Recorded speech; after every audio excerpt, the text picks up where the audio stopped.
It's a new way of thinking because literally, and we did this, we went out to our grantees and we asked them, we said, what do you feel about online systems? Because the thought was within the foundation that they didn't want to do it this way. And they said, we want it online, we want it quicker, we want it faster, we want access to all your information that you can give us electronically, we want a website, we want our checks electronically.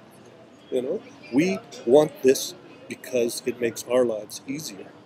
We want to be able to deliver you reports electronically. We want to get proposals electronically. We want it all online, digital, quick as possible.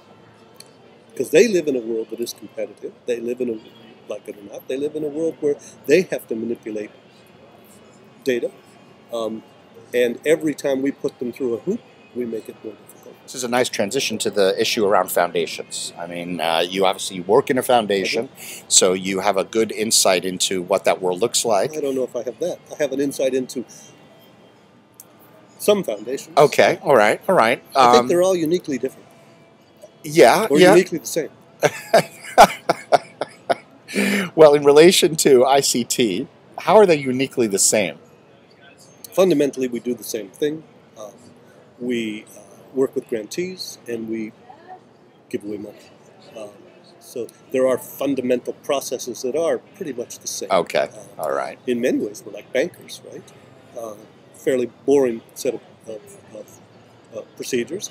We have legal requirements that we have to follow. So those things are constant. Now, how we choose to work with our grantees, the types of things that we fund, and the relationships, I think are different. What are the implications from the ICT perspective on there? Well, at least with our grantees, we have a very strong interpersonal relationship with them. We really do. We work with them.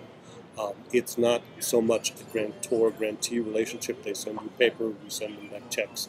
There's a collaborative process. It's much more interactive. From the ICT perspective, it has made it much more difficult to try to design systems to facilitate that.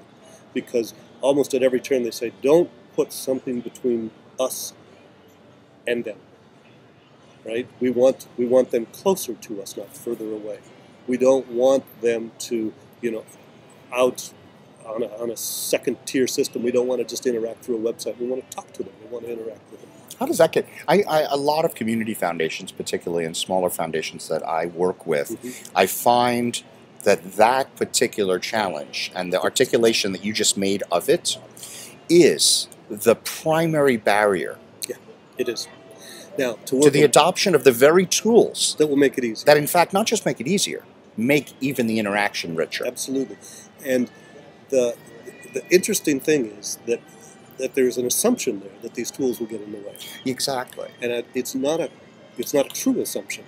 And usually the analogy that I give is, do you feel that email has gotten in the way of communications between you and your program officer, between the program officer and the grantee? And they go, oh no, of course, that's terrific because we like talk on email. I said, but that's an example of an enabling technology that's ubiquitous, that is now so second nature to you that it has become something that brings you closer. So let's not assume that if we put something in place here, that it will divide you. And our first goal is to eliminate all the, I call it scut work, all the stuff that gets in the way. There are transactional elements. As I see it, the web has gone through 3 phases. What I called, at first it was one-way publication, then it became transactional, and then it became interactional. All right? We still have a lot of transactional stuff that we must do with our grantees. Banks do this with you. Do you mind online banking? Does it get in the way of your relationship with your bank? No, it facilitates it. All right. Well, what do you think are some of the most important things that funders, that foundations can do, not on the back office end, to improve their work, but just in general in relation to ICT, in relation to the quote-unquote leadership role that funders play, the leveraging role they can play? Well, here's what they can do, and I actually think that they do it relatively badly. They often, because funders themselves, remember funders live in a fairly rarefied world that has very little incentive to change. it's not driven by the marketplace. It's not driven by the return on investment. And so we are sometimes the last to change. We could very easily run our foundation on 3x5 cards, right? And there's no reason not to, because there's no incentive. So then we're given a proposal, and so we don't evaluate it in terms of how could this be done easier, better, faster. Nor do we look at the budget and say, where's your line item for ICT?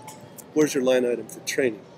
What you budgeted for 10 computers and no software, which happens more often. So what is the funder to do? So there's an educational role that the funder needs to first take internally to learn that funding has a responsibility to think big, to think holistically, and to come back to that proposal and say, this is great. It's great that you've got all this in here, but you're missing a fundamental piece. Where's the role of information and technology in what you do? And I don't think unless you build that into your proposal that we have done a good job.